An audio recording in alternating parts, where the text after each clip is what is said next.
ഇറാനെതിരായ ഇസ്രായേലിൻ്റെയും അമേരിക്കയുടെയും ആക്രമണം തുടങ്ങിയിട്ട് ഒരു മാസം പിന്നിടുകയാണ്.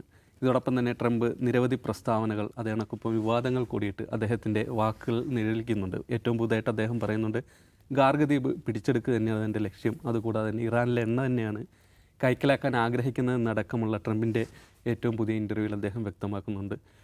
ഈ കരയുദ്ധത്തിനുള്ള നീക്കങ്ങൾ അല്ലെ കരയിലേക്കുള്ള സേനയെ വിന്യസിക്കുന്ന അടക്കമുള്ള സമീപനങ്ങൾ അമേരിക്കയിൽ നിന്നുണ്ടാകുന്നുണ്ട്. ഇതിനെതിരെ ഇറാൻ്റെ കടുത്ത മുന്നറിയിപ്പ് കൂടി വന്നിട്ടുണ്ട്. അത്തരത്തിലൊരു നീക്കം ഉണ്ടായാൽ ചുട്ടരിക്കുമെന്ന് തന്നെയാണ് ഇറാൻ പറയുന്നത്. അതോടൊപ്പം ഇസ്രായേലിൻ്റെ കനത്ത ആക്രമണം ഇറാൻ്റെ തലസ്ഥാനത്തടക്കം കഴിഞ്ഞ ദിവസങ്ങളുണ്ടായി. അവിടുത്തെ വൈദ്യുത നിലയങ്ങൾക്ക് നേരെയുള്ള ആക്രമണം വരെ ഉണ്ടായി. തിരികെ ഇറാനും ഇസ്രായേലിലേക്കും അതോടൊപ്പം തന്നെ കുവൈത്തിലേക്കും ബഹ്റൈനിലേക്കും ആക്രമണം നടത്തിയിട്ടുണ്ടായി. കുവൈത്തിലെ വൈദ്യുത ജലശുദ്ധീകരണശാലകൾക്ക് നേരെയാണ് ഇറാൻ്റെ തിരിച്ചാക്രമണം ഉണ്ടായി. ഇറാനൊപ്പം ഹൂത്തികൾ കൂടിയിട്ട് കൈകോർക്കുന്ന കാഴ്ച കൂടി കാണുന്നുണ്ട്. ഹൂത്തികൾ ഇസ്രായേലിലെ ജനവാസ കേന്ദ്രങ്ങളിലേക്കാണ് ഇത്തവണ ആക്രമണം കടുപ്പിച്ചിരിക്കുന്നത്. യുദ്ധത്തിൻ്റെ ഈ ഒരു മാസം പിന്നിടുമ്പോൾ അമേരിക്കയും ലോകത്തെയും യുദ്ധം എങ്ങനെയാണ് മാറ്റിമറിച്ചത്, അതാണ് നമ്മൾ പരിശോധിക്കുന്നത്. ദാവ് സാഹിബ്, ഗസയിലൊരു യുദ്ധം നമ്മുടെ മുമ്പിലുണ്ട് സമീപകാലത്ത് നടന്ന. അതെങ്ങനെയാണ് ഒരു ലോകക്രമത്തെ മാറ്റിയത്, അല്ലെ ഇസ്രായേലിന് അതിൽ നിന്ന് കിട്ടിയ തിരിച്ചടി എന്നതും നമ്മുടെ മുമ്പിലുണ്ട്. ഇപ്പോൾ ഇത് ഇറാനിലെ യുദ്ധം ഒരു മാസം പിന്നിടുന്നു. അമേരിക്കയുടെയും ഇസ്രായേലിൻ്റെ മോഹങ്ങളൊന്നും നടപ്പായിട്ടുമില്ല. അല്ല, അത് അമേരിക്കയുടെയും ഇസ്രായേലിൻ്റെയും മോഹങ്ങൾ എന്താണെന്ന് നിർണ്ണയിക്കപ്പെട്ടിട്ടില്ല എന്ന് പറഞ്ഞാൽ നാട്ടുകാർക്ക് അറിയില്ല യഥാർത്ഥത്തിൽ എന്താണ് അവരുടെ ഉദ്ദേശം എന്നുള്ളത്. പല സമയങ്ങളിലായിട്ട് പലതവണ പല ലക്ഷ്യങ്ങളാണ് ഇസ്രായേലാണെങ്കിലും അമേരിക്ക ആണെങ്കിലും ഈ യുദ്ധത്തെക്കുറിച്ച് പറഞ്ഞത്. നമുക്ക് തന്നെ അറിയാം. ഏതാണ്ട് യുദ്ധം ഇപ്പോൾ ഒരു മാസം പിന്നിടുമ്പം അമേരിക്കൻ പ്രസിഡന്റ് യുദ്ധത്തെക്കുറിച്ച് പറഞ്ഞു, യുദ്ധലക്ഷ്യങ്ങളെക്കുറിച്ച് പറഞ്ഞത് ഏതാണ്ട് 1 ഡസൻ കാര്യങ്ങളായി കഴിഞ്ഞിട്ടുണ്ട്. ഇസ്രായേലിൻ്റെ അടിസ്ഥാന ലക്ഷ്യം എന്ന് പറയുന്നത് ഗ്രേറ്റർ ഇസ്രായേൽ എന്ന് പറയുന്ന ഒരു പ്രോജക്റ്റാണ്. എന്ന് പറഞ്ഞാൽ യൂഫ്രട്ടീസ് മുതൽ നൈൽ നദി വരെ വിസ്തൃതിയുള്ള ഗ്രേറ്റർ ഇസ്രായേൽ സ്ഥാപിക്കുക എന്നുള്ളത് ഈ സയണിസ്റ്റ് മൂവ്മെൻറ്റിൻ്റെ തന്നെ ഒരു ഫൗണ്ടേഷണൽ ഒബ്ജക്റ്റീവാണ്. അത് പല സന്ദർഭങ്ങളിലായിട്ട്, ഇപ്പോൾ അത് വളരെ എക്സ്പ്ലിസിറ്റായിട്ട് അവർ പറയാറില്ലെങ്കിലും പല സന്ദർഭങ്ങളിലായിട്ട് അത് പുറത്തേക്ക് വരാറുണ്ട്. ഈവൻ നെതന്യാഹുലിയുടെ അതേക്കുറിച്ച് ചോദിച്ചപ്പം ദാറ്റ്സ് ഫൈൻ എന്നാണ് പറഞ്ഞത്. അങ്ങനെ ഒരു സംഗതി ഉണ്ടെങ്കിൽ അത് നല്ലതാണെന്ന്. അപ്പോൾ അതിനെന്ത് വേണം? ഗ്രേറ്റർ ഇസ്രായേൽ എന്ന് പറയുന്ന പ്രോജക്റ്റ് നടപ്പിലാകണമെങ്കിൽ അവർക്ക് ആ മേഖലയിൽ അവരെ എതിരിടാൻ ശേഷിയുള്ള എല്ലാവരെയും നിഷ്പ്രഭമാക്കണം, ഇല്ലാതാക്കണം.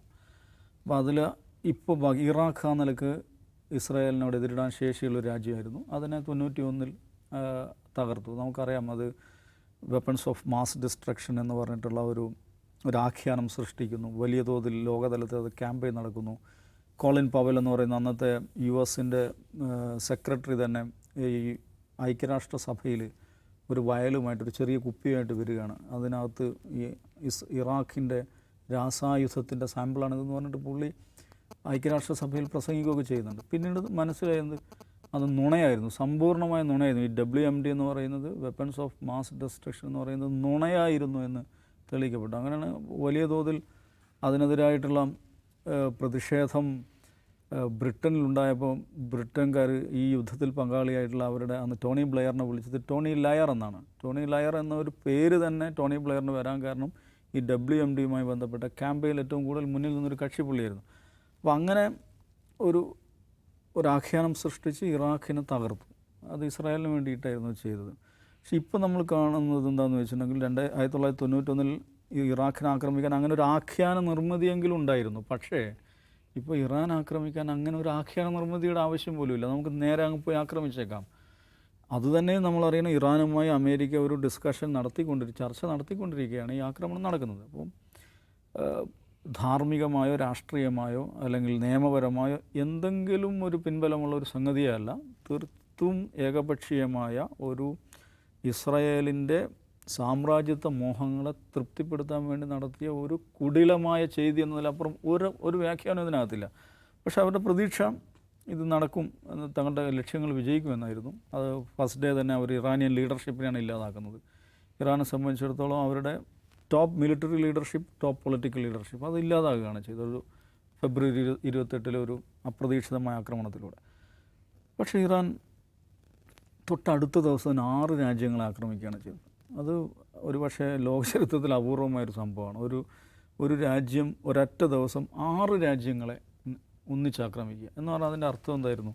ഈ ചർച്ചകളെല്ലാം നടക്കുമ്പോഴും ഇറാനും ബോധ്യമുണ്ടായിരുന്നുണ്ട് തങ്ങൾ ആക്രമിക്കപ്പെടും. അതുകൊണ്ട് ആ ഒരു മിലിറ്ററി റെഡിനെസ് അതിൻ്റെ പൂർണ്ണതയിൽ അവിടെ ഉണ്ടായിരുന്നു. നമ്മൾ സാധാരണ ഫിംഗർ ഓൺ ദ ട്രിഗർ എന്ന് പറയുന്നത് പോലെ കാഞ്ചിയിൽ വിരൽ വെച്ച് തന്നെ ഇരിക്കുമായിരുന്നു അവർ. The moment they attacked they started retaliation. അതാണ് സംഭവിച്ചത്. അപ്പോൾ അവരും ആ നിലക്ക് എക്യുപ്ഡ് ആയിരുന്നു, ഐ മീൻ സന്നദ്ധരായി സജ്ജരായി നിൽക്കുകയായിരുന്നു. പക്ഷേ ഓഫ് കോഴ്സ് നമുക്കറിയാം ഇറാനെ സംബന്ധിച്ചിടത്തോളം അവരുടെ മിലിറ്ററി ഹാർഡ്വെയർ എന്ന് പറയുന്നത് മിലിറ്ററി സോഫ്റ്റ്വെയറും ഈ ഇസ്രായേലിനെ അമേരിക്ക തമ്മിൽ കമ്പാരിസണേ ഇല്ല. ഇറാൻ എത്രയോ പുറകിലാണ്, പ്രത്യേകിച്ച് എയർ സുപ്പീരിയോറിറ്റിയുടെ കാര്യത്തിൽ, എയർ ഡിഫൻസിൻ്റെ കാര്യത്തിൽ. അപ്പോൾ സ്വാഭാവികമായിട്ടും ഇസ്രായേലിനും അമേരിക്കയ്ക്കും അവരുടെ ടാർഗറ്റുകൾ ഒരുപാട് ആക്രമിക്കാൻ ഇറാനിയൻ ലീഡർഷിപ്പിൽ ഒത്തിരി ആളുകളെ കൊന്നുകളയാൻ പറ്റി. പക്ഷേ ഇറാൻ്റെ തിരിച്ചടി എന്ന് പറയുന്ന കാര്യം അതിപ്പോഴും, അല്ലെങ്കിൽ ഇറാൻ്റെ മിലിറ്ററി സ്റ്റോക്ക് പൈൽസ് അത് ഏതെങ്കിലും നിലക്ക് അത് ബാധിച്ചിട്ടില്ല. നോക്കൂ, ഈ യുദ്ധത്തിൽ ഈ പറയുന്ന ഒരു കമ്പാരിസൺ, ഒരു നിലക്കുള്ള താരതമ്യവും ആയുധങ്ങളുടെ കാര്യത്തിൽ, ശക്തിയുടെ കാര്യത്തിൽ ഒരു താരതമ്യവും ഇല്ലാതിരിക്കുമ്പോഴും ഇറാൻ പിടിച്ചു നിന്നു മാത്രമല്ല, ആ യുദ്ധത്തെ ഒരു മേഖലാ യുദ്ധമോ അല്ലെങ്കിൽ ഒരു ലോകയുദ്ധമാക്കി മാറ്റാൻ അവർക്ക് സാധിച്ചു. അവർ നേരത്തെ പറഞ്ഞ കാര്യമുണ്ട്, ഞങ്ങളെ ആക്രമിക്കുകയാണെങ്കിൽ ഞങ്ങൾ മാത്രമായിട്ട്, if we sink everybody will sink എന്നുള്ളതാണ്. ഞങ്ങൾ മാത്രമായിട്ട് മുങ്ങാൻ പോകുന്നില്ല, ഞങ്ങൾ മാത്രമായിട്ട് തകരാൻ പോകുന്നില്ല എന്നൊരു ഡോക്ടറാണ് അവർ ഉപയോഗിച്ചത്. ആ കാര്യത്തിൽ അവർ വിജയിച്ചു. പിന്നെ അത് ഒരു മിലിറ്ററി ബാറ്റിൽ എന്നതിൽ നിന്ന് അതൊരു എക്കണോമിക് ബാറ്റിലാക്കി അവരത് മാറ്റി. അത് ലോകത്തിന് മുഴുവൻ തലവേദനയായി മാറിയ ഒരു ബാറ്റിലാക്കി അവർ മാറ്റി. ആ നിലയിൽ ഒരു സ്ട്രാറ്റജിക് അഡ്വാൻസ് ആരാണ് ഉണ്ടാക്കിയതെന്ന് വെച്ചാൽ നിശ്ചയമായിട്ടും ഇറാനാണ്. അതിലേറ്റവും പ്രധാനപ്പെട്ട 2-3 പൊളിറ്റിക്കൽ ഫാൾ ഔട്ട് എന്താണെന്ന് ചോദിച്ചിട്ടുണ്ടെങ്കിൽ, ലോകത്തെ ഏറ്റവും സുശക്തമായ ഒരു മിലിറ്ററി അലയൻസ് എന്ന് പറയുന്നതാണ് നാറ്റോ. എന്ന് പറഞ്ഞാൽ 2ാം ലോക മഹായുദ്ധത്തിന് ശേഷം ലോകത്ത് രൂപപ്പെട്ട ഒരു പലതരം ട്രാൻസ്നാഷണൽ ബ്ലോക്കുകളുണ്ട്. അതിൽ ഏറ്റവും പവർഫുള്ളായിട്ടുള്ള ഒരു ട്രാൻസ്നാഷണൽ ബ്ലോക്കാണ് നാറ്റോ എന്ന് പറയുന്നത്. ആ സംവിധാനം ഒരു ഡിവൈഡഡ് ഹൗസായി മാറി എന്നുള്ളതാണ് അതിലേറ്റവും പ്രധാനപ്പെട്ട ഒരു പൊളിറ്റിക്കൽ ഫാൾ ഔട്ട് എന്ന് പറയുന്നത്. പിന്നെ ഇങ്ങനൊരു അനുഭവം നാറ്റോയുടെ ചരിത്രത്തിൽ ഉണ്ടായിട്ടില്ല. നാറ്റോയിലെ ഏറ്റവും പ്രധാനപ്പെട്ട ഒരു സഖ്യരാഷ്ട്രത്തിൻ്റെ തലവൻ പറയുകയാണ്, ഞങ്ങളൊരു ഹെൽപ്പ് ചോദിച്ചപ്പോൾ നിങ്ങൾ ഞങ്ങളെ ഹെൽപ്പ് ചെയ്തില്ല. മാർക്കോ റൂബിയോ സ്റ്റേറ്റ് സെക്രട്ടറി പറയുകയാണ്, യുക്രൈനിയൻ വാർ എന്നുള്ളത് ഞങ്ങളുടെ യുദ്ധമായിരുന്നില്ല, എന്നിട്ടും ഞങ്ങൾ അതിനുവേണ്ടി ഒത്തിരി സ്പെൻഡ് ചെയ്തു, ഒത്തിരി പണിയെടുത്തു. പക്ഷേ ഞങ്ങളുടെ ഒരു യുദ്ധം വന്നപ്പോൾ നിങ്ങളാരും തിരിഞ്ഞു നോക്കിയില്ല എന്ന് അമേരിക്കയുടെ സ്റ്റേറ്റ് സെക്രട്ടറി മാർക്കോ റൂബിയോ ആണ് പറയുന്നത്. ഞങ്ങളീ പണിക്കില്ല കേട്ടോ എന്ന് നാറ്റോയിലെ പ്രധാനപ്പെട്ട അംഗരാജ്യങ്ങളെല്ലാം അവർ പറഞ്ഞു. എത്രത്തോളം വെച്ചാൽ ഫ്രാൻസിലുണ്ടായിരുന്ന നാറ്റോയുടെ നാറ്റോയുടെ ദൗത്യത്തിൻ്റെ ഭാഗമായി ഇറാഖിലുണ്ടായിരുന്ന ഫ്രഞ്ച് പട്ടാളക്കാർ അവരെന്ത് ചെയ്തു, പാക്ക് ചെയ്ത് തിരിച്ചു കൊണ്ടുപോയി സുരക്ഷിത സ്ഥാനത്തേക്ക് മാറ്റി.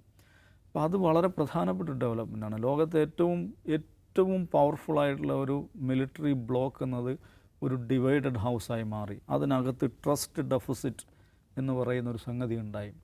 അപ്പോൾ റെജീം ചേഞ്ച്, ഇറാനിലെ റെജീം ചേഞ്ച് ഉദ്ദേശിച്ച് തുടങ്ങിയ യുദ്ധത്തിൻ്റെ ഒന്നാമത്തെ ഇര എന്ന് പറയുന്നത് നാറ്റോ ആണ്. പിന്നെ അമേരിക്കയിലുണ്ടായിട്ടുള്ള പൊളിറ്റിക്കൽ ഡിവൈഡ്, ഇത് വളരെ പ്രധാനമാണ്. അമേരിക്കൻ സൊസൈറ്റിയിലെ അതിൻ്റെ ഒരു തിങ്കിങ് പാറ്റേണെ അതിനകത്ത് വലിയ വിസ്ഫോടനം സൃഷ്ടിച്ച പ്രധാനപ്പെട്ട ഒരു ഇവൻ്റായിരുന്നു ഗസ ജിനോസൈഡ് എന്ന് പറയുന്നത്. ഗസയിൽ നടന്ന ആക്രമണമാണ് ഒരുപക്ഷെ അമേരിക്കൻ സമൂഹത്തിൽ അടുത്ത കാലത്തായി ആ സമൂഹത്തെ നെടുക പിളർത്തിയ ഒരു സംഗതി എന്ന് പറയുന്നത്. Either with Palestine or not എന്ന് പറയുന്ന സ്വഭാവത്തിൽ ആ സമൂഹം പിളരുകയാണ് ചെയ്യുന്നത്. അതിൽ തന്നെ പുതിയ തലമുറ പലസ്റ്റൈനോടൊപ്പം ഗസയോടൊപ്പം നിൽക്കുകയും ഓൾഡ് ഗാഡ്സ് എന്ന് പറയുന്ന കാരണവന്മാരുടെ കൂട്ടം ഈ പറയുന്ന പ്രോ എസ്റ്റാബ്ലിഷ്മെൻറ്റായി നിൽക്കുകയും ചെയ്യുന്ന ഒരു സാമൂഹികമായ വിഭജനം അമേരിക്കയിൽ സൃഷ്ടിക്കപ്പെടുന്നു. ആ ഒരു പശ്ചാത്തലത്തിൽ ന്യൂയോർക്ക് ഇലക്ഷൻ നടക്കുന്നു. ന്യൂയോർക്ക് ഇലക്ഷൻ മാത്രമല്ല, ഒരുപാട് മേയർ ഇലക്ഷൻ നടക്കുന്നു. ഒരിക്കലുമില്ലാത്ത വിധം ആൻറ്റി ഇസ്രായേൽ പൊസിഷൻ എടുത്ത ആളുകൾ മേയറൽ കാൻഡിഡേറ്റായിട്ട് വരുന്നു, വിജയിക്കുന്നു. അതിൽ തന്നെ ന്യൂയോർക്കിലെ ഇലക്ഷൻ വളരെ പ്രധാനമാകുന്നു. അപ്പോൾ അമേരിക്കൻ സൊസൈറ്റിക്കകത്ത് വലിയ മാറ്റങ്ങളുണ്ടാക്കി. അതിൻ്റെ ഒരു തുടർച്ച ഇറാൻ്റെ ഇത് കാര്യത്തിൽ കാണാൻ പറ്റും. അതിലെവിടെയെന്ന് വെച്ചാൽ അമേരിക്കൻ സൊസൈറ്റിയിലുണ്ടായിരുന്ന ആ പിളർപ്പ് അമേരിക്കൻ പൊളിറ്റിക്കൽ എസ്റ്റാബ്ലിഷ്മെൻറ്റിലേക്ക് വളരുന്നതാണ് നമ്മൾ കാണുന്നത്. JD വാൻസ് ഒരു പക്ഷത്താണ്, ട്രംപ് മറുപക്ഷത്താണ്. ഈ പറയുന്ന റിപ്പബ്ലിക്കൻ ക്യാമ്പിൽ, മാഗ ക്യാമ്പിൽ ഇറാൻ വിഷയത്തിൽ ദാറ്റ്സ് എഗൻ ഒരു ഡിവൈഡഡ് ഹൗസായി മാറി. അപ്പോൾ ആ നിലയ്ക്ക് മിഡിൽ ഈസ്റ്റിനപ്പുറത്തേക്ക്, ഇറാൻ്റെ അതിർത്തികൾക്കപ്പുറത്തേക്ക് ഈ യുദ്ധത്തിൻ്റെ പ്രതിഫലനങ്ങൾ ഉണ്ടായിട്ടുണ്ട്. ആ നിലയ്ക്ക് രാഷ്ട്രീയമായി, നയതന്ത്രപരമായി, സാമ്പത്തികമായി ഇറാനാണ് വിജയിച്ചിരിക്കുന്നതെന്ന് നിശ്ചയമായിട്ടും പറയാൻ പറ്റും. പക്ഷേ അതേസമയം ഞാൻ നേരത്തെ പറഞ്ഞതുപോലെ ഇവരുടെ ഈ മിലിറ്ററി കേപ്പബിലിറ്റീസിലുള്ള ഇവരുടെ ദൗർബല്യം സ്വാഭാവികമായിട്ടും അവർക്ക് നേരെ വലിയ ആക്രമണം നടക്കുന്നുണ്ട്, വലിയ തോതിലുള്ള ഡാമേജുകൾ ഉണ്ടാകുന്നുണ്ട്, ആളുകൾ കൊല്ലപ്പെടുന്നുണ്ട്. പക്ഷെ അപ്പോഴും വളരെ ശക്തമായിട്ട് റെസിസ്റ്റ് ചെയ്യാൻ അവർക്ക് സാധിക്കുന്നു. ഇനി എന്താണ് സംഭവിക്കാൻ പോകുന്നുള്ളതാണ്. ഇപ്പോൾ അമേരിക്കൻ മെറീനുകൾ, ഈ ആയിരക്കണക്കിന് മെറീൻസ് എന്ന് വെച്ചാൽ ഏറ്റവും സ്പെഷ്യലൈസ്ഡ് ആയിട്ടുള്ള അമേരിക്കൻ ഫോഴ്സാണ് അവർ. മോസ്റ്റ് ട്രെയിൻഡ് ഗൈസ് എന്നാണ് അവരെക്കുറിച്ച് പറയുന്നത്. അവർ ഈ പ്രദേശത്തേക്ക് വരുന്നു, കരയുദ്ധം ആരംഭിക്കും, കാർക്ക് ദ്വീപ് പിടിച്ചടക്കും എന്നൊക്കെയാണ് പറയുന്നത്. ഒരുപക്ഷെ അങ്ങനെയൊക്കെ പ്ലാൻ ഉണ്ടാകും. ഒന്നാമത് ഈ പറയുന്ന മനുഷ്യൻ്റെ പ്ലാൻ എന്താണെന്ന് കുറിച്ച് ആളുകൾക്കൊരു ധാരണ ഉണ്ടാകും. ഒരു ഇൻ്റർവ്യൂവിൽ തന്നെ തുടക്കത്തിൽ പറഞ്ഞ നേർവിരുദ്ധമായ കാര്യമാണ്. ഇന്നലത്തെ ഇൻ്റർവ്യൂവിൽ പുള്ളി ആ പ്ലെയിനിൽ മാധ്യമങ്ങളായിട്ട് സംസാരിക്കുമ്പോൾ, ഫ്ലൈറ്റിൽ മാധ്യമങ്ങളായിട്ട് സംസാരിക്കുമ്പോൾ പുള്ളി എന്താ പറഞ്ഞത്? ഇത് കാർക്ക് പിടിക്കാൻ പോവാണ്, അവിടുത്തെ ഓയിൽ നമ്മൾ എടുക്കാൻ പോവാണ്, വെനേസുവേലയിൽ ചെയ്ത പോലെ ചെയ്യാൻ പോവാണ്. പക്ഷേ അതേ ബൈറ്റിൻ്റെ അവസാനത്തിൽ എന്താ പറയുന്നത്? അവരുമായിട്ട് അടിപൊളി ചർച്ചകൾ നടക്കുന്നുണ്ട്, നല്ല അടിപൊളി ഇതാണ് അവർ സംഭാഷണം നടന്നുകൊണ്ടിരിക്കുന്നത്, അത് പോസിറ്റീവാണെന്നും ഇങ്ങേര് തന്നെ പറയുകയാണ്. അപ്പോൾ എന്താണ് ഇങ്ങേരുടെ ഉദ്ദേശം എന്നുള്ളത് അറിയില്ല. പക്ഷെ ഈ പറഞ്ഞ സന്ദർഭങ്ങളിലെല്ലാം അദ്ദേഹം സംസാരിക്കുമ്പോൾ കോമണായി വന്നൊരു പോയിൻ്റ് ഉണ്ട്. എന്താണ്? പോയിൻ്റ് ഓഫ് പ്രൂഫ് എന്ന് പറഞ്ഞിട്ട്, കോൺസെപ്റ്റ് ഓഫ് പ്രൂഫ് എന്ന് പറഞ്ഞിട്ട് പുള്ളി മുന്നോട്ട് വെച്ചൊരു ആശയം വെനേസുവേലയാണ്. അപ്പോൾ വെനേസുവേലയിലെ കോൺസെപ്റ്റ് എന്താണ്? വെനേസുവേലയിൽ പുള്ളി റെജീം ചേഞ്ച്, ഹെലികോപ്റ്റർ വിട്ട് ആളെ പൊക്കി റെജീം ചേഞ്ച് കൊണ്ടുപോകുന്നു. എന്നിട്ട് ആ പുതിയ റെജീം എന്താ ചെയ്യുന്നത്? അവർ എടുത്തോളൂ എന്ന് പറഞ്ഞിട്ട് അവരുടെ എണ്ണ ശേഖരം മുഴുവൻ അമേരിക്കയ്ക്ക് കൊടുത്തിരിക്കുന്നു. ഇതാണ് point of proof, concept of പ്രൂഫായിട്ട് വെക്കുന്നത്. എന്ന് പറഞ്ഞാൽ സമാനമായൊരു കാര്യം ഇറാൻ എന്ത് പറയണം? ഞങ്ങളുടെ എണ്ണ നിങ്ങൾ എടുത്തോളൂ. ഇന്നിപ്പോൾ ഒരു വാർത്ത വരുന്നുണ്ട്, എത്രയോ kilo enriched uranium, 450 kilo enriched uranium America കൊടുത്തു കഴിഞ്ഞാൽ നമുക്ക് പ്രശ്നം അവസാനിപ്പിക്കാം. അപ്പോൾ ആ നിലക്കുള്ള ചില ആശയങ്ങൾ പുള്ളിയുടെ ഉള്ളിലുണ്ടെന്ന് തോന്നുന്നു. ആ ഇറാനിയൻ ഓയിൽ, അതിൻ്റെ നിയന്ത്രണാധികാരം അമേരിക്ക കിട്ടുക എന്നുള്ളതാണ്. പക്ഷെ അത് നടക്കാൻ പോകുന്നില്ല. വെനേസുവേലയല്ല ഇറാൻ എന്ന് പറയുന്നത്. അപ്പം ഈ പറയുന്ന പ്രവചിക്കപ്പെടുന്ന സ്വഭാവത്തിൽ ഒരു കരയാക്രമണത്തിലൂടെ യുദ്ധത്തെ മുന്നോട്ട് കൊണ്ടുപോകാനാണ് ട്രംപ് ഉദ്ദേശിക്കുന്നതെങ്കിൽ നിശ്ചയമായിട്ടും ഇന്ന് നമ്മൾ കണ്ടതിനേക്കാൾ അനുഭവിച്ചതിനേക്കാൾ ഗുരുതരമായൊരു സാഹചര്യത്തിലേക്കായിരിക്കും കാര്യങ്ങൾ പോകുക. യെസ് ജിമ്മി, ഒരു മാസം പിന്നിടുന്ന യുദ്ധം, ഇതിൻ്റെ ഇപ്പോൾ കരയാക്രമണത്തിനുള്ള ഒരുക്കങ്ങൾ നടക്കുന്നുവെന്ന റിപ്പോർട്ടുകൾ വരുന്നു. അതോടൊപ്പം തന്നെ ഇറാൻ്റെ ഒരു പുതിയ സ്റ്റെപ്പ്, ഇപ്പോൾ കുവൈത്തിലെ ജലശുദ്ധീകരണശാലകൾ അല്ലെങ്കിൽ പവർ പ്ലാന്റുകൾ ആക്രമിക്കുക എന്നതിലേക്ക് കൂടിയിട്ട് ഇറാൻ കടക്കുന്നു. അപ്പോൾ എങ്ങനെയായിരിക്കും ഇനി ഇതിൻ്റെ ഒരു മുന്നോട്ടുള്ള നീക്കം? അതോടൊപ്പം തന്നെ ഈ ലോകരാജ്യങ്ങളിൽ ഇതുണ്ടാക്കുന്ന ഒരു ആശങ്ക എങ്ങനെയൊക്കെയാണ്? രണ്ട് രീതിയിലാണ്. ഒന്ന്, ഇപ്പോൾ നടക്കുന്ന ആക്രമണത്തിൻ്റെ രീതി മാറി എന്നുള്ളതാണ്. രണ്ട്, സമാധാന ചർച്ചകൾ എങ്ങനെ പോകുന്നു. അതിൽ ആദ്യത്തേത്, ഇന്നലെ രാത്രി കുവൈറ്റിലെ ജലശുദ്ധീകരണശാലയിൽ ഇറാൻ ആക്രമിക്കുന്നതോടെ യുദ്ധത്തിൻ്റെ രീതി മാറിക്കഴിഞ്ഞു. ഇറാൻ ചെയ്യും എന്ന് പറഞ്ഞത് ഇറാൻ ചെയ്തു. ജലശുദ്ധീകരണശാലകൾ ആക്രമിക്കുക എന്ന് പറഞ്ഞാൽ ഗൾഫിൻ്റെ കഞ്ഞികുടി, വെള്ളം കുടി എല്ലാം മുട്ടുക എന്നുള്ളതാണ്. അടുത്തത് സൗദി അറേബ്യയിലാണ് ലോകത്തിലെ തന്നെ ഏറ്റവും വലിയ ജലശുദ്ധീകരണ പ്ലാന്റ്. അതിന് കിലോമീറ്ററുകൾ നീണ്ടു കിടക്കണം. അതങ്ങനെ നിങ്ങൾക്ക് പ്രൊട്ടക്ട് ചെയ്ത് വയ്ക്കാൻ വലിയ പാടാണ്. ആക്രമിക്കാൻ തീരുമാനിച്ചാൽ അത് സംഭവിച്ചിരിക്കും, ആ പ്ലാന്റ് നിന്നു പോകും. കുവൈറ്റിൽ ഇത് സംഭവിപ്പിക്കാമെങ്കിൽ മറ്റ് സ്ഥലങ്ങളിലും ഇത് തന്നെ ഉണ്ടാകാനുള്ള പ്ലാനുണ്ട്. എന്ന് വെച്ചാൽ ഇറാൻ ഒരു ആക്രമണം ഉറപ്പിച്ചു കഴിഞ്ഞു. അപ്പോൾ അതിനു മുമ്പേ അഡ്വാൻസ് ആയിട്ട് ഇറാൻ അടി തുടങ്ങി എന്നുള്ളതാണ്. എന്ന് വെച്ചാൽ എനി ടൈം ഈ അമേരിക്കയുടെ ആക്രമണം അവർ പ്രതീക്ഷിക്കുന്നുള്ളതാണ്. ട്രംപ് എന്തു പറയുന്നു, എന്ത് പറയുന്നില്ല എന്നുള്ളതിനെ സംബന്ധിച്ചുള്ള ഒരു കാൽക്കുലേഷൻ എല്ലാവരും വിട്ട് കഴിഞ്ഞു. ട്രംപ് എന്തൊക്കെയോ പറഞ്ഞുകൊണ്ടിരിക്കുകയാണ്. അത് ചിലപ്പം അനുകൂലമായിരിക്കും, ചിലപ്പം അല്ലാതാകും. അതിനകത്ത് പ്രത്യേകിച്ച് കാര്യമൊന്നുമില്ല. ഇത് മാത്രമല്ല, ഖാർഗദ്വീപ് പിടിക്കുന്നതിനെക്കുറിച്ച് പറയുമ്പോൾ തന്നെ ഹൂത്തികൾ അവർക്കും കൺട്രോൾ ചെയ്യാവുന്ന ഒരു ബാബുൽ മന്ദേബ്, അത് ഞങ്ങൾ തടയും, അവിടെ ഞങ്ങൾ ഇടപെടാൻ പോകുന്നത് എന്ന് വെച്ചാൽ പിന്നെ കപ്പലിൽ ഒരത്തോട്ടും പോകില്ല. ഹോർമൂസും മുടക്കി, ബാബൽ മന്ദേബ് കൊണ്ട് മുടക്കിയാൽ കുടുങ്ങി, ആരും എങ്ങോട്ടും പോവില്ല. ആ സ്ഥിതിയിലേക്ക് ഇത് പോവുകയാണ്. ഇതാണ് ഇത് എസ്കലേഷൻ്റെ മാക്സിമമാണ്. ഇത് മനസ്സിലാക്കിക്കൊണ്ടാണ് ഇറാനിൽ പരമാവധി നാശനഷ്ടം നടത്തിക്കൊണ്ടുള്ള ഇസ്രായേലിൻ്റെ ആക്രമണം. ഇസ്രായേലിൽ നമ്മൾ ഞെട്ടിച്ചു. നമ്മൾ വിചാരിച്ചു ഒരു തവണ മിസൈൽ അവരുടെ ആൻറ്റി മിസൈൽ സംവിധാനം തകർന്ന് പല പ്രാവശ്യമായി ഇസ്രായേലിൻ്റെ ഹൈഫയിലൊക്കെ വന്ന് വീണ് ഇറാൻ്റെ മിസൈലുകൾ പണി നടത്തിക്കൊണ്ടിരിക്കുകയാണ്. സോ യുദ്ധം അവസാന ഘട്ടത്തിലേക്ക് കടന്നു. അത് വളരെ വലിയ ഡിസ്ട്രക്ഷനിലേക്ക് പോകുകയാണെന്നുള്ളതിൻ്റെ ഏറ്റവും വലിയ ഉദാഹരണം. ഇതേ സമയം നാളെ പാകിസ്ഥാൻ്റെ വിദേശകാര്യമന്ത്രി ദാർ ചൈനയിലേക്ക് പോവുകയാണ്. വളരെ നിർണായകമായ ഒരു മിഷനുമായിട്ടാണ് പോകുന്നത്. അതായത് ഇന്നലെ സൗദി, ഈജിപ്റ്റ്, അതുപോലെ തന്നെ തുർക്കി, പാകിസ്ഥാൻ, ഒരു രാജ്യം കൊണ്ടാണ് ഞാൻ വിട്ടുപോയി. ഈ 4 രാജ്യങ്ങളുടെ വിദേശകാര്യമന്ത്രിമാർ ചേർന്ന് പുതിയൊരു പീസ് പ്ലാൻ്റെ രൂപം നൽകിയിരിക്കുന്നു. എന്നിട്ട് പാകിസ്ഥാൻ്റെ വിദേശകാര്യമന്ത്രി ധാർ നേരെ പോകുന്നത് ചൈനയിലേക്കാണ്, ബെയ്ജിങ്ങിലേക്കാണ്. വളരെ ക്രൂഷ്യലായിട്ടുള്ളൊരു ചർച്ചയാണ്. അതായത് ചൈന എന്ന് പറയുന്നത് ഇറാന് വേണ്ടി മുഴുവൻ പിന്തുണയും, നമുക്കറിയാവുന്നതുപോലെ സാറ്റലൈറ്റ് സംവിധാനങ്ങളുടെ വരെ പിന്തുണ ഈ യുദ്ധത്തിൽ ഇറാൻ നൽകുന്ന ചൈനയെ കൂടെ നിർത്താൻ ഒരു വലിയ ശ്രമം നടക്കുകയാണ്. അതാരാ നടത്തുന്നത്? പാകിസ്ഥാൻ ഈ യുദ്ധം നിർത്തിക്കാനുള്ള, സമാധാനം കൊണ്ടുവരാനുള്ള വളരെ നിർണായകമായ ഒരു തലത്തിലേക്ക് പാകിസ്ഥാൻ ഉയരുകയാണ്.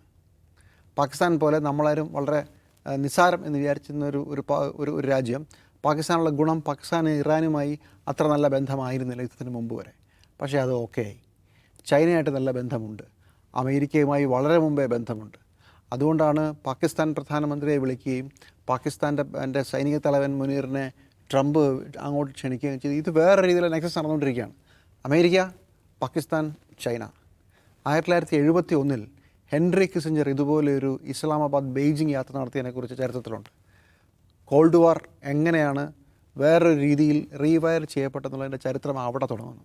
അതുപോലെയുള്ളൊരു വളരെ നിർണായകമായൊരു യാത്രയാണ് ഈ നടക്കാൻ പോകുന്നതെന്നാണ് നയതന്ത്ര മേഖലയുള്ള എല്ലാവരും പറയുന്നത്. Very crucial.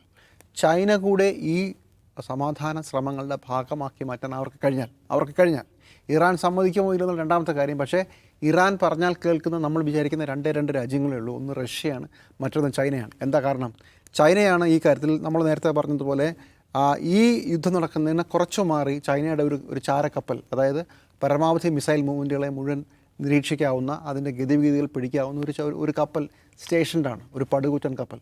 അവിടെ നിന്ന് ഇൻഫർമേഷൻ ഇറാന് പോകുന്നുണ്ടോ എന്നാണ് എല്ലാവരും പറയുന്നത്. അതുമാത്രമല്ല, ഇപ്പോൾ GPS സംവിധാനമാണ് ഗ്ലോബൽ പൊസിഷനിങ് സിസ്റ്റത്തിലെ ഏറ്റവും പ്രധാനപ്പെട്ടത്. പണ്ട് ഈ കാർഗിൽ വാറിൻ്റെ സമയത്ത് ഇന്ത്യയും പാകിസ്ഥാനും വലിയ യുദ്ധം നടക്കുമ്പോൾ അമേരിക്കയുടെ കയ്യിലാണ് GPS സംവിധാനം മുഴുവനുള്ളത്. GPSൻ്റെ സാറ്റലൈറ്റിൽ മുഴുവൻ അമേരിക്കയുടെ കയ്യിലാണല്ലോ. GPSൽ നമ്മളെ പുറത്താക്കി. നമുക്ക് GPS സംവിധാനം ഉപയോഗിക്കാൻ പറ്റാത്തൊരു സാഹചര്യം വന്നു. കഴിഞ്ഞ വർഷം ഈ GPS-ൽ നിന്ന് ഇറാൻ പുറത്ത് കിടക്കുകയും ഇറാൻ ചൈനയുടെ ഇതുപോലെയുള്ള ഗ്ലോബൽ പൊസിഷനിങ് സംവിധാനത്തിലേക്ക് മാറുകയും ചെയ്തു. അതായത് കുറച്ചുകൂടി ആക്യുറേറ്റ് ആയിട്ടും കൃത്യമായിട്ടും ഇപ്പോൾ ഇറാൻ ഈ സന്ദേശം നൽകുന്നതും ചൈനയാണ്. ഇന്ത്യയും അങ്ങനെ ഒരു സംവിധാനം നിർമ്മിക്കാൻ ശ്രമിച്ചു. അതിനകത്താണ് ചില സാറ്റലൈറ്റുകൾ പോയിട്ട് അവിടെ എത്താതെ പോവുകയും ആ സാറ്റലൈറ്റിംഗ് സംവിധാനം അതുപോലെയുള്ള ഗ്ലോബൽ പൊസിഷനിങ് GPS-ന് ബദലായിട്ടുള്ളൊരു സാധനം നമുക്ക് ഇതുവരെ ഉണ്ടാക്കാൻ പറ്റിയിട്ടില്ല. കുറച്ചുകൂടി സാറ്റലൈറ്റുകൾ പോയാൽ ഇത് പറ്റും. കഴിഞ്ഞ 3 സാറ്റലൈറ്റുകൾ ആ ഗണത്തിലേക്ക് അയച്ചത് ലക്ഷ്യസ്ഥാനത്ത് എത്തിയില്ല, തകർന്നു താഴെ പോയി. അപ്പോൾ ചൈന പല കാര്യങ്ങൾ കൊണ്ടും ഇറാന് പ്രധാനപ്പെട്ടതാണ്. അതുകൊണ്ട് ചിലപ്പോൾ ഈ ഉദ്യമം വിജയിച്ചാൽ ഇത് നടക്കുമായിരിക്കും. അത് പാകിസ്ഥാൻ ആയതുകൊണ്ട് നമുക്ക് ക്ഷോഭം വേണ്ട.